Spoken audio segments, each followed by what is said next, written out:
देखिए पिछले साल बजट था 2,65,000 करोड़ का कैपिटल एक्सपेंडिचर सरकार करना चाहती थी भारतीय रेल की मद में, और इस साल 2,92,000 है, तो 25-30,000 करोड़ उन्होंने उसमें बढ़ा दिए हैं। इस साल सरकार 10,392 कोचेस बनाना चाहती है और अलग अलग तरह के कोचेस होंगे ये सारे शुभम।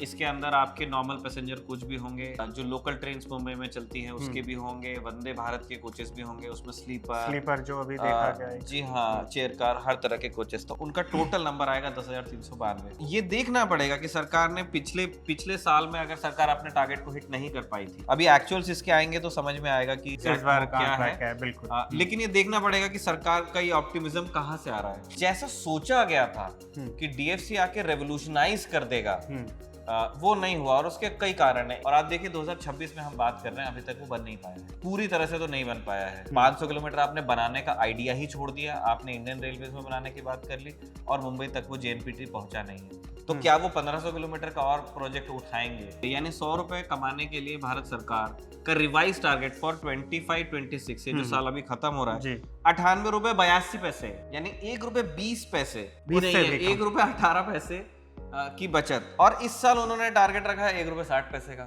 मुझे नहीं लगता कि ये अचीव हो पाएगा।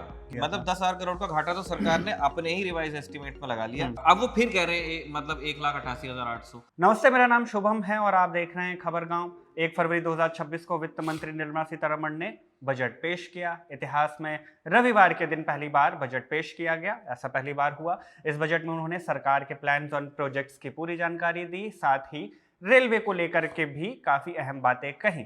सिर्फ ये बताया कि इस बार 7 नए हाई स्पीड रेल कॉरिडोर जो हैं वो रेलवे की तरफ से प्रोजेक्टेड हैं, यानी हमें देखने को मिलेंगे। लेकिन रेलवे बजट में क्या सिर्फ इतना ही है?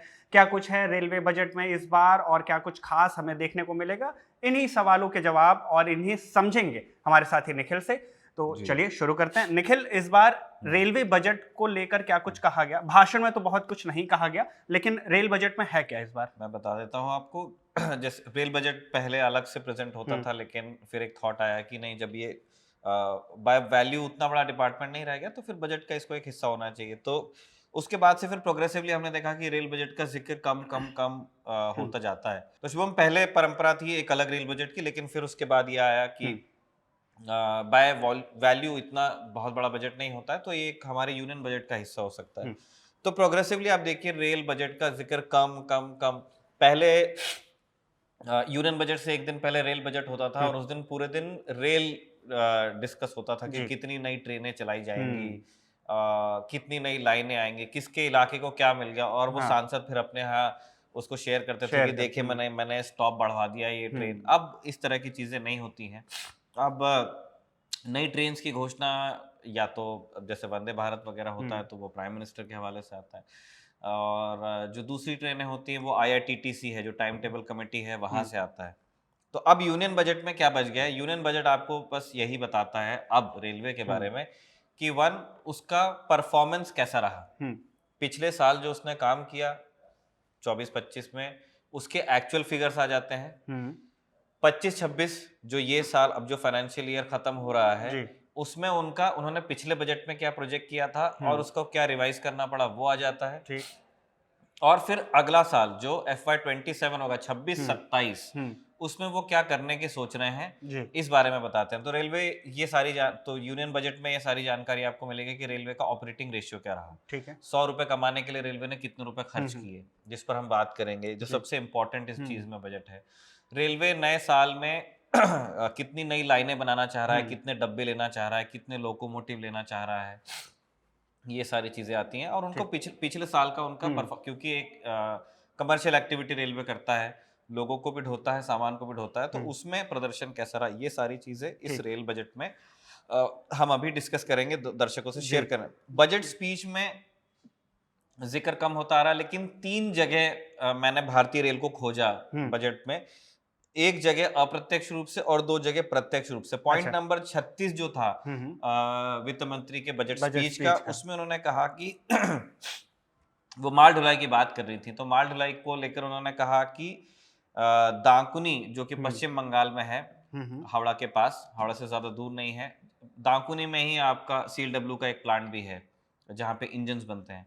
वहां से लेके सूरत तक एक डेडिकेटेड फ्रेट कॉरिडोर बनाया जाएगा। इसका मतलब पूरब से पश्चिम तक के, जैसे अभी दिल्ली से मुंबई तक के बन रहा है फ्रेट कॉरिडोर, और उसका आखिरी 100-150 किलोमीटर का काम बाकी महाराष्ट्र बॉर्डर तक, वैतरना तक के एक्टिव है, जो दादरी से चलता है यहाँ पे, और लुधियाना से लेकर के सोननगर तक एक्टिव है पूर्व में, ईस्ट में, जिसको कभी कलकत्ता जाना था लेकिन वो नहीं गया, उसको भी दाकुनी तक जाना था, नहीं गया। तो अब ये कह रहे हैं कि जैसे हमने मुंबई से दिल्ली और लुधियाना से लेके कलकत्ता से समझ लीजिए 500 किलोमीटर पहले तक सोननगर तक जो हमने बनाया था, वैसे एक ईस्ट वेस्ट प्रोजेक्ट भी वो बनाएंगे फॉर फ्रेट जी। और ये एक वेलकम स्टेप है या नहीं, इसको देखने के कई तरीके हैं शुभम। पहले ऐसा था कि जब जो डीएफसीज है ये मनमोहन सिंह सरकार के समय पे डिस्कस हो रहे थे खूब, तब जमीनी काम नहीं हो पाया, डीएफसीसीआईएल कंपनी बन गई, उसके लिए फाइनेंसिंग जापान से आ गई, और कुछ शुरुआती काम हुआ, लेकिन इनॉग्रेशन जो ज्यादातर जमीनी काम है हमने वो मोदी सरकार के सालों में देखा है, 14 से लेके अभी तक के। तो पहले वेस्ट में हुआ और उसके बाद में ईस्ट में हुआ। तो जितना पैसा हमको डीएफसीज बनाने में लग गया, और जितनी दिक्कतें आई, जितना लैंड एक्विजिशन वगैरह को लेके बहुत दिक्कत थी, और जो उसका अब हम असर देख रहे हैं नेटवर्क पे, डीएफसी रिकॉर्ड नंबर में रेलगाड़ियां चला रहा है अपने नेटवर्क पे, तो उससे कुछ फायदा जरूर हुआ है, लेकिन जैसा सोचा गया था कि डीएफसी आके रेवोल्यूशनाइज कर देगा, वो नहीं हुआ, और उसके कई कारण है। एक तो वो डिले बहुत हुआ, बहुत डिले हुआ, जो हमने सोचा था डेडलाइन से उस हिसाब से मुंबई तक वो अभी भी नहीं गया है, कोलकाता तक के वो अभी भी नहीं गया है। कोलकाता से 500 किलोमीटर पहले ही उसे पूरा घोषित कर दिया गया, जबकि पहले जो ओरिजिनल थॉट था कि लुधियाना से लेकर के दाकुनी तक जाएगा, सोननगर से दाकुनी बात चल रही थी पीपीपी पे होगा, लेकिन अल्टीमेटली उन्होंने ड्रॉप किया और उन्होंने कहा कि हम रेलवे में मल्टी लेनिंग करेंगे, 2 लाइन और डाल देंगे और उससे हो जाएगा, हम डीएफसी को आगे नहीं ले जाना चाह रहे हैं। तो इससे हमको यही हिंट लगा कि रेलवे को लैंड एक्विजिशन में जो प्रॉब्लम आई है, जो पैसा खर्च हुआ है, और जो उनको जो रिटर्न ऑन इन्वेस्टमेंट है या जो नेटवर्क को उसका फायदा होना चाहिए था, शायद वहां डीएफसी नहीं पहुंचा, है ना। डीएफसी ने मालगाड़ियों को तेज कर दिया, लेकिन आप ये ना कि जैसे मैकबुक लेने में आप सिर्फ उस पर यूट्यूब का गाना नहीं सुनना चाहते हो, आपको काम होगा तो आप मैकबुक लेंगे, वरना फिर आप विंडोज वाले लैपटॉप से काम चलाएंगे। तो कुछ इस तरह का थॉट मुझे लगता है कि रेलवे के दिमाग में जरूर आया है डीएफसीज को लेके। उनका कहना है कि एक अलग एसपीवी के तहत नई लाइन बनाने से बेहतर है कि हम अपनी ही लाइनों को मल्टी लाइन, दूसरी लाइन डालें, तीसरी लाइन डालें, चौथी लाइन डालें, और वो सोल्यूशन होगा जी। लेकिन अब वो ईस्ट टू वेस्ट एक डीएफसी बनाना चाहते हैं, तो मतलब इट्स टू बी सीन कि वो लोग इसको कैसे एग्जीक्यूट करेंगे। क्या वो इंडियन रेलवे के साथ ही 2 लाइन डाल के कहेंगे कि ये डीएफसी है, या जैसा ईडीएफसी या डब्ल्यूडीएफसी बना है वैसा वो बनाएंगे? अगर बनाएंगे तो क्या वो उन सारी प्रॉब्लम्स का सोल्यूशन उन्होंने ढूंढ लिया है? क्योंकि लैंड तो यहाँ पे भी लगेगी आपको, बड़े यार्ड्स यहाँ पे भी बनाने पड़ेंगे आपको, और एक दिक्कत आपके सामने यहाँ पे भी आएगी कि ये इस टेरेन में बहुत सारे टोपोलॉजिकल उनको फैक्टर्स आएंगे, उनको बहुत सारी घाटियों को, पहाड़ों को पार करना पड़ेगा, जो ईडीएफसी के या डब्ल्यूडीएफसी के मामले में ज्यादा नहीं है। डब्ल्यूडीएफसी का बहुत छोटा हिस्सा है जहाँ पे ये टनल्स और ब्रिजेस बनाने की जरूरत पड़ी जी। तो ये है, ये देखने वाली चीज है। एक कारण जो मुझे समझ में आता है वो ये है कि हावड़ा से लेकर जो मुंबई का रूट है इंडियन रेलवे का, उसमें जो एसईआर वाला हिस्सा है और जो एसईसीआर वाला हिस्सा है, लगा लीजिए झारखंड से नागपुर तक का जो बेल्ट है, उसके अंदर जो आधा डिस्टेंस है कलकत्ता से लेके मुंबई के बीच का, उसमें मालगाड़ियों की वजह से इतनी दिक्कत हो रही है। बड़ी बड़ी गाड़ियां, चाहे वो शताब्दी, राजधानी, दुरंतो जैसी प्रायोरिटी वाली गाड़ियां 6-6 घंटा लेट हो जाती हैं, और उसका कोई जवाब रेलवे को मिल नहीं रहा है, क्योंकि रेलवे ने उस हिस्से में क्वाड्रुपलिंग रेलवे करके देख चुका है, तीसरी चौथी लाइन बना चुके हैं या बना रहे हैं, और फिर भी गाड़ियां लेट हो रही हैं। तो मुझे लगता है कि उस मजबूरी में शायद उन्होंने सोचा होगा कि अब डीएफसी के लिए जाते हैं, क्योंकि वो दोनों काम नहीं कर पा रहे हैं। मालगाड़ियों के लिए जो स्पेस चाहिए उनको मिल नहीं पा रहा है, और पैसेंजर ट्रैफिक भी उनका अफेक्ट हो रहा है। तो शायद उनको अब एक ये थॉट है, but it is to be seen. मतलब मेरे लिए एक प्लेजेंट सरप्राइज होगा कि बजट में जो डीएफसी के बारे में कह दिया गया है, अगर सरकार उसे एग्जीक्यूट भी करती है, क्योंकि 1500 किलोमीटर समथिंग बनेगा वो, और उतना लंबा डीएफसी खींचना, अब जब हम आप सोचिए एक डीएफसीज की मनमोहन सिंह की शायद सेकंड टेन्योर में बात होना चालू होती 2008 समथिंग।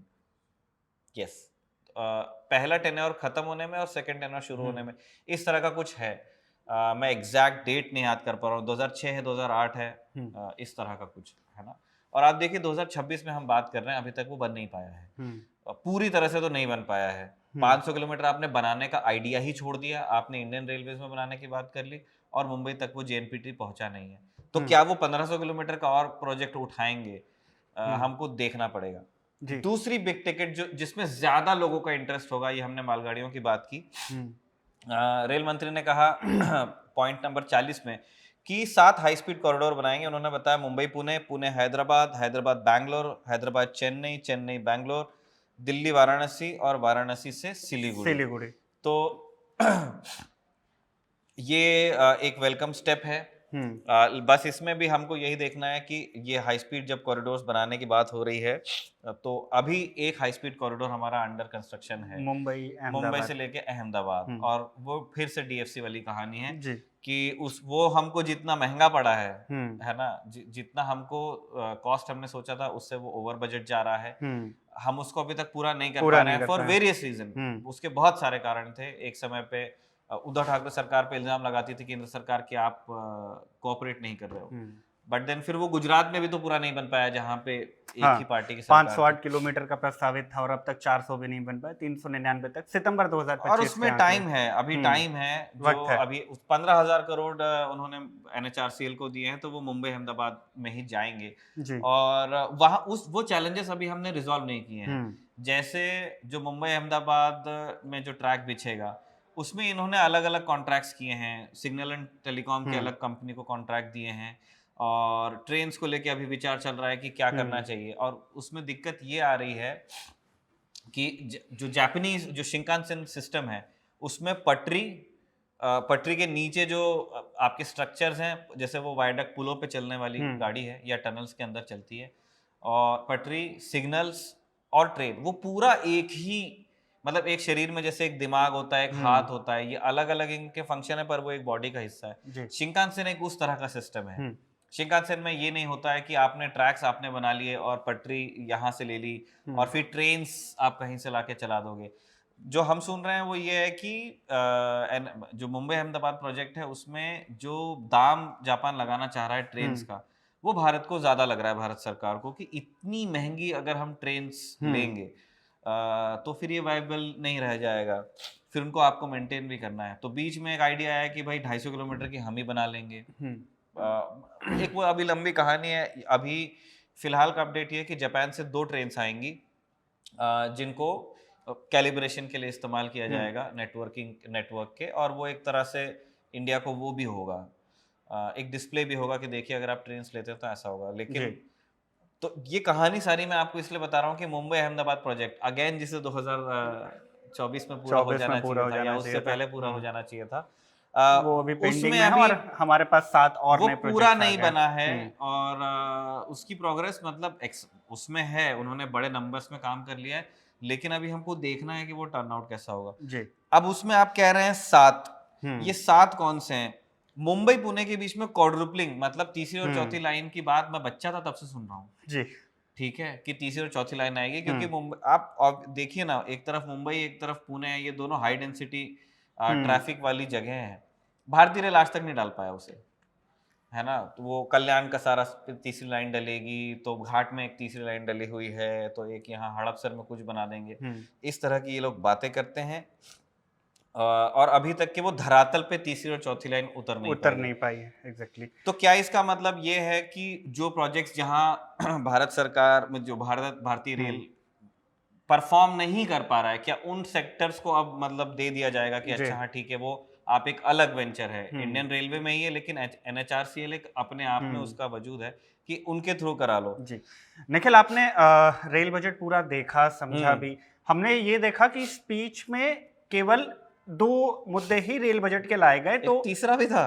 पॉइंट नंबर 35 में कहा गया, और मैं पढ़ के बताता हूँ, उसकी भाषा से समझ में आएगा।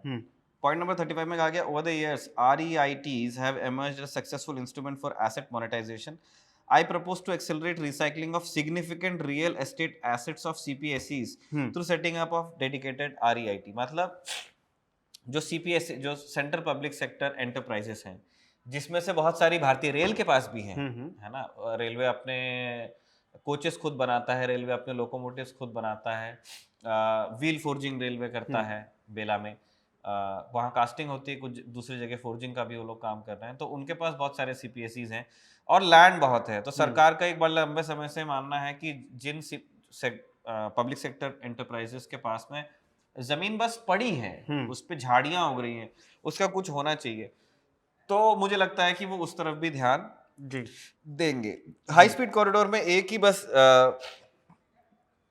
अच्छी चीज जो मुझे नजर आई है ना, जिस चीज का पर्सनली मैं स्वागत करता हूँ कि इसमें अब ये देखने लगा है कि जैसे मुंबई अहमदाबाद के बीच में जब बुलेट ट्रेन का प्रस्ताव हुआ, तो इससे पता चला कि अल्टीमेटली मुंबई से दिल्ली को हाई स्पीड रेल के जरिए कनेक्ट किया जाएगा। तो अब मुंबई से अब दिल्ली से हावड़ा दिखने लगा है। कैसे?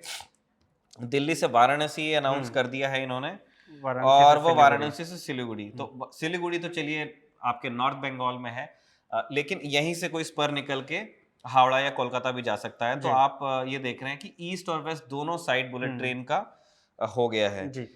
तो ये तो निखिल बात हुई ये प्रोजेक्ट्स के प्लान्स की। रेल बजट के अगर मैं आपसे की पॉइंटर्स पूछूं या हाइलाइट्स पूछूं तो वो क्या कुछ रहे हैं इस बार? देखिए, पिछले साल बजट था 2,65,000 करोड़ का कैपिटल एक्सपेंडिचर सरकार करना चाहती थी भारतीय रेल की मद में, और इस साल 2,92,000 है, तो 25-30,000 करोड़ उन्होंने उसमें बढ़ा दिए हैं। अब जो फिजिकल टारगेट्स हैं इसके, ये जो 25,000 करोड़ हमने बढ़ाए हैं 292 का जो सरकार खर्च करना चाहती है, उसमें वो क्या क्या करने वाले हैं मैं वो टेबल से बता देता हूँ। ये भारत सरकार के ही आंकड़े हैं जो पब्लिक डोमेन में है। जी। आपको हम 3 चीजें बताएंगे कि 2024-25 में कितना अचीव किया गया, 2025-26 में यानी पिछले साल क्या टारगेट रखा गया था और उस टारगेट को रिवाइज करके क्या किया गया, और 26-27 अगले साल क्या करने वाले। नई लाइनें और नई लाइनों का रूट किलोमीटर अचीव किया गया 2024-25 में 1105 किलोमीटर, जो कि 700 किलोमीटर के टारगेट से था। ये बहुत बड़ी अचीवमेंट है। पिछले साल टारगेट रखा गया था 700 किलोमीटर का, वो रिवाइज टारगेट अभी भी 700 किलोमीटर है। इस साल यानी आने वाले साल में 500 किलोमीटर का टारगेट रखा है सरकार ने। गेज कन्वर्जन 166 किलोमीटर का हो पाया था पिछले साल। पिछले साल का टारगेट 200 किलोमीटर था, रिवाइज टारगेट भी 200 किलोमीटर है, और इस साल गेज कन्वर्जन का टारगेट 100 किलोमीटर का है। Doubling of lines last to last year achieve हुआ 1977 किलोमीटर। पिछले साल का टारगेट था 2600 किलोमीटर, अभी भी 2600 किलोमीटर ही रखा गया है, और इस साल अगले साल में 2400, यानी डबलिंग ऑफ लाइंस। पिछले साल से सरकार ने 200 किलोमीटर टारगेट नीचे लेके आई। ठीक है, इसका मतलब ये निकलता है। फिर आते हैं रोलिंग स्टॉक मतलब इंजन, डब्बे, वैगन, उसमें मालगाड़ी भी आ गई, उसमें पैसेंजर गाड़ियां भी आ गई, आपके वंदे भारत वगैरह सब आती हैं इसमें।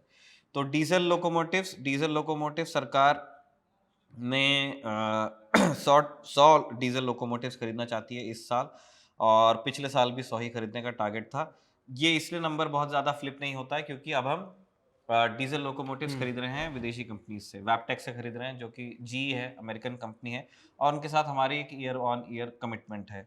इलेक्ट्रिक लोकोमोटिव में ज़रूर नंबर चेंज होता है क्योंकि इलेक्ट्रिक लोकोमोटिव हिंदुस्तान खुद बनाता है और ख़रीदता भी है कंपनी से। एल्स्टॉम के लोकोमोटिव्स हम खरीद रहे हैं, और 2 प्लांट्स हैं, एक दाहोद में लगा हुआ है जॉइंट वेंचर, जहाँ से D9 लोकोमोटिव आएगा, और एक वैक 12 बनता है आपका मधेपुरा में। तो इलेक्ट्रिक लोकोमोटिव्स इस बार सरकार 1800 बनाना चाहती है। पिछले साल हमारा टारगेट था 1600 लोकोमोटिव्स बनाने का, रिवाइज टारगेट 1726, यानी सरकार ने अपने टारगेट से बेहतर परफॉर्म किया पिछले साल। कोचेस पे आ जाइए। इस साल सरकार 10,392 कोचेस बनाना चाहती है, और अलग अलग तरह के कोचेस होंगे ये सारे शुभम। इसके अंदर आपके नॉर्मल पैसेंजर कोच भी होंगे, जो लोकल ट्रेन्स मुंबई में चलती हैं उसके भी होंगे, वंदे भारत के कोचेस भी होंगे, उसमें स्लीपर जो अभी देखा गया है, जी हाँ, चेयर कार, हर तरह के कोचेस। तो उनका टोटल नंबर आएगा 10,392। पिछले साल हमने टारगेट किया था 9,423 कोचेस बनाने का, और 9,557 कोचेस बना लिए गए। तो ये भी एक बेहतर परफॉर्मेंस की तरफ ही हिंट करता है। और फिर आते हैं वैगन्स पे। वैगन्स का टारगेट पिछले साल था 38,000 वैगन बनाने का, लेकिन सरकार 26,000 वैगन्स के ऊपर उसको उन्होंने रिवाइज कर लिया। और रिवाइज उसका किया। एक कारण ये भी है कि हम उससे पहले भी अपना टारगेट अचीव नहीं कर पाए थे। तब हमने 30,000 सोचा था, हम 29,000 के आसपास गए। अगले बार हमने 38,000 बोला, लेकिन हमको काफी तगड़ा डाउनवर्ड रिवीजन आया इसके अंदर 26,000 वैगन्स का। इस साल सरकार ने फिर से 32,000 वैगन्स का टारगेट रखा है। देखना पड़ेगा कि सरकार इसको कैसे अचीव करेगी। ट्रैक रिन्यूअल ट्रैक रिन्यूअल मतलब जो एग्जिस्टिंग हमारी पटरियां हैं उनके स्लीपर बदलना और रेलों को उस पर बदलना। तो बजट टारगेट पिछले साल का 5500 किलोमीटर का था, रिवाइज टारगेट भी 5500 किलोमीटर का है। इस बार सरकार ने 6400 किलोमीटर का टारगेट रखा है। और ट्रैक रिन्यूअल हम ये मोदी सरकार के आने के बाद 14 के बाद से हम देख रहे हैं कि सरकार ने केपेक्स पे खर्च तो किया है, चाहे वो नए लोकोमोटिव्स हों, चाहे वो नए ट्रैक्स हों, चाहे वो डबलिंग हो, मल्टीलिनिंग हो, इन सारी चीजों पे कैपिटल मतलब अपनी जेब से पैसा खर्च करने के मामले में रेलवे को काफी सरकार ने पैसा दिया है। बट उसके अंदर एक जो बड़ा लेकिन लगा हुआ है कि इतनी सारी जो पटरियां हमने डाली, इतने सारे नए डब्बे हमने लिए, इतने सारे इंजन हमने खरीद लिए, उसका जो एक पॉजिटिव इफेक्ट मिलना चाहिए था इंडियन रेलवे की सेहत पे। पैसेंजर्स को तो नई ट्रेन्स मिल जा रही हैं, मालगाड़ियों को चलने के लिए नई पटरियां मिल रही हैं, लेकिन जो फाइनेंशियल हेल्थ है रेलवे की, क्योंकि अगर वो पैसा रेलवे सोशल रिस्पॉन्सिबिलिटी के तौर पे चलता है, लेकिन अगर वो घाटा उठाने लगेगा तो आप सोचिए कि जो लाखों 12-13 लाख जो कर्मचारी काम करते हैं रेलवे में, उनकी नौकरी खतरे में आती है। एक बहुत बड़ा स्ट्रेटेजिक एसेट जो भारत का है वो खतरे में आता है। और इसलिए रेलवे की फाइनेंशियल हेल्थ का हमको ध्यान रखना चाहिए। ऑपरेटिंग रेशियो 2024-25 का एक्चुअल था 98.22%, यानी 100 रुपए कमाने के लिए हमको 98 रुपए खर्च करने पड़ रहे थे शुभम जी। ये 24-25 का एक्चुअल नंबर है। फिर हम पिछले साल 25-26 में हमने टारगेट रखा कि 98 रुपए 43 पैसे खर्च करेंगे। अच्छा, 100 रुपए कमाने के लिए। लेकिन हमें उसे रिवाइज करके लाना पड़ा 98.82 पे, यानी 100 रुपए कमाने के लिए भारत सरकार का रिवाइज टारगेट फॉर 25-26, ये जो साल अभी खत्म हो रहा है, 98 रुपए 82 पैसे, यानी 1 रुपए 20 पैसे भी नहीं है, 1 रुपए 18 पैसे की बचत। और इस साल उन्होंने टारगेट रखा है 1 रुपए 60 पैसे का। अच्छा, तो मुझे नहीं लगता कि ये अचीव हो पाएगा, क्योंकि और ऐसे भी आपको लोग मिल जाएंगे जो कहते हैं कि ये ऑपरेटिंग रेशियो ये तो सरकार ने दिया है लिख करके, लेकिन रेलवे के जितनी रिस्पॉन्सिबिलिटीज हैं उनको सैलरीज देनी पड़ रही हैं। फिर एक EBR होता है, एक्स्ट्रा बजटरी सपोर्ट, जिसमें रेलवे लोन्स लेकर के काम करता है, या अलग तरीके से रेलवे की फाइनेंसिंग होती है, और फिर उसमें आपको पैसा उनके किस्त के साथ पटाना पड़ता है। वो सब अगर आप अकाउंट में लेंगे तो कई लोगों का मानना है कि रेलवे का operating ratio is already above 100, हम घाटे में हैं। तो उस चीज के तरफ हम ध्यान नहीं दे पा रहे हैं। देयर इज सम रीजन कि सरकार सारे सही काम कर रही है। LHB गाड़ियां लाए, सरकार ने सही काम किया। वंदे सीरीज की गाड़ियां लाए, सरकार ने सही काम किया। DFC सरकार लेके आई, सरकार ने सही काम किया। वो मल्टीलेनिंग नए ट्रैक्स डाल रहे हैं, वो सरकार सही। गेज कन्वर्शन सरकार सही काम कर रही है, पहले की सरकारों से ज्यादा काम कर रही है। लेकिन इसका जो फायदा अंतिम मतलब उसको होना चाहिए था, पैसेंजर्स को होना चाहिए था, उनकी गाड़ियां सही समय पे पहुंचनी चाहिए थी।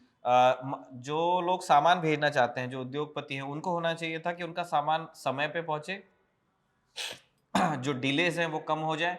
2 सेक्टर को छोड़ के डिलेज कम नहीं हुए। तीसरा, हमें जो सामान भेजना चाहते हैं उनके लिए हम ये भी चाहते थे कि कॉस्ट जो है वो घटे जी। DFC बनाने के सिंगल ऑब्जेक्टिव नहीं था कि ये जल्दी पहुंचना है, DFC का था कि सस्ता भी तो पड़ना चाहिए। वो सस्ता नहीं पड़ रहा है। इंडिया वो देश है जहां दुनिया में सबसे ज्यादा चार्ज किया जाता है फ्रेट को। मतलब सबसे महंगी माल ढुलाई अगर दुनिया में जिन देशों में, उसमें से हिंदुस्तान है। तो ये कुछ चीजें जिनको हम एड्रेस नहीं कर पा रहे हैं, और ये रेलवे की जो फाइनेंशियल हेल्थ है उसको लगातार खतरे में डालता जा रहा है। कहाँ दिक्कत आ रही है सरकार को देखना पड़ेगा इस चीज की। मैं आपको ट्रैफिक रिसीट्स का भी एक आइडिया दे देता हूँ। पैसेंजर इस साल सरकार को लगता है कि वो 87,300 करोड़ आप और मैं जब ट्रैवल करेंगे तो उनसे ले लेंगे। फ्रेट से उनको लगता है कि 1,88,800 करोड़ वो कमा लेंगे। ये पिछले बार से 10,000 करोड़ ज़्यादा है पिछले बार के रिवाइज टारगेट से। 25-26 में भी उनका टारगेट था 1,88,800 करोड़, जो सेम इस साल का टारगेट है। लेकिन उससे पहले 24-25 में वो 1,71 कर पाए थे, तो उन्होंने एक बड़ा टारगेट रखा। अब रिवाइज करके लेके आए हैं 1,78 पे। 1,88 से 1,78 उन्होंने पिछले ही साल का रिवाइज कर दिया। मतलब 10,000 करोड़ का घाटा तो सरकार ने अपने ही रिवाइज एस्टिमेट में लगा लिया। अब वो फिर कह रहे हैं मतलब 1,88,800। तो ये देखना पड़ेगा कि सरकार ने पिछले साल में अगर सरकार अपने टारगेट को हिट नहीं कर पाई थी, अभी एक्चुअल्स इसके आएंगे तो समझ में आएगा कि एग्जैक्ट क्या है। बिल्कुल। लेकिन ये देखना पड़ेगा कि सरकार का ये ऑप्टिमिज्म कहाँ से आ रहा है। दूसरा, पैसेंजर रिसीट्स के मामले में भी यही है। पैसेंजर रिसीट्स में 24-25 में एक्चुअल था 75,367 करोड़। ये इनको आय हुई। बजट में इन्होंने टारगेट रखा 25-26 में 92,800 करोड़ का, कमा पाए 80,000 करोड़। तो 12,000 करोड़ का आपको कमा पाए, मतलब जो रिवाइज 12,000 करोड़ उन्होंने खुद डाउनवर्ड रिवाइज किया। अब इस बार उन्होंने थोड़ा सा जो टारगेट है मॉडरेट रखा है 87,300 करोड़। इसका मतलब सरकार पिछले साल के बजट में जो उनका अनुमान था कि वो कमाएंगे 92,800 करोड़, इस बार वो अनुमान ही वो 500 करोड़ कम कर लिया उन्होंने, है ना। तो 5,000 करोड़ कम कर लिया। तो ये बताता है कि फ्रेट में आप कमा नहीं पा रहे हो, और पैसेंजर का जो रेवेन्यू आपको लगता है वो आप खुद ही यू आर रिवाइजिंग डाउनवर्ड्स। इसलिए मैंने कहा कि सारे काम अगर आप सही कर रहे हो बट वो चीज रिजल्ट में नहीं दिख रही, तो then there is something wrong. जिस चीज को रेलवे को ध्यान देना पड़ेगा, सेफ्टी पे वो 55,000 करोड़ रुपए खर्च करना चाहते हैं इस साल। ये एक वेलकम स्टेप है, जिसमें आपके कोचेस का मेंटेनेंस होता है, ट्रैक्स का मेंटेनेंस होता है। कवच सिस्टम में मेरे ख्याल से इन्हीं बजट सेफ्टी में ही आएगा, कवच सेफ्टी में ही आएगा। तो सरकार को ये देखना पड़ेगा कि अच्छा, एक और चीज जो सरकार को जो हमारे दर्शकों को पता होनी चाहिए, नेट रेवेन्यू आप सोचिए शुभम, 12 से 13 लाख लोग काम करते हैं, दुनिया का चौथा बड़ा नेटवर्क है, और एक ऑस्ट्रेलिया हर साल हमारे उसमें चलता है जी। हमारी ट्रेन्स में कितना रेवेन्यू होगा भारतीय रेल का नेट रेवेन्यू? 24-25 का एक्चुअल है 2660 करोड़ 27 लाख।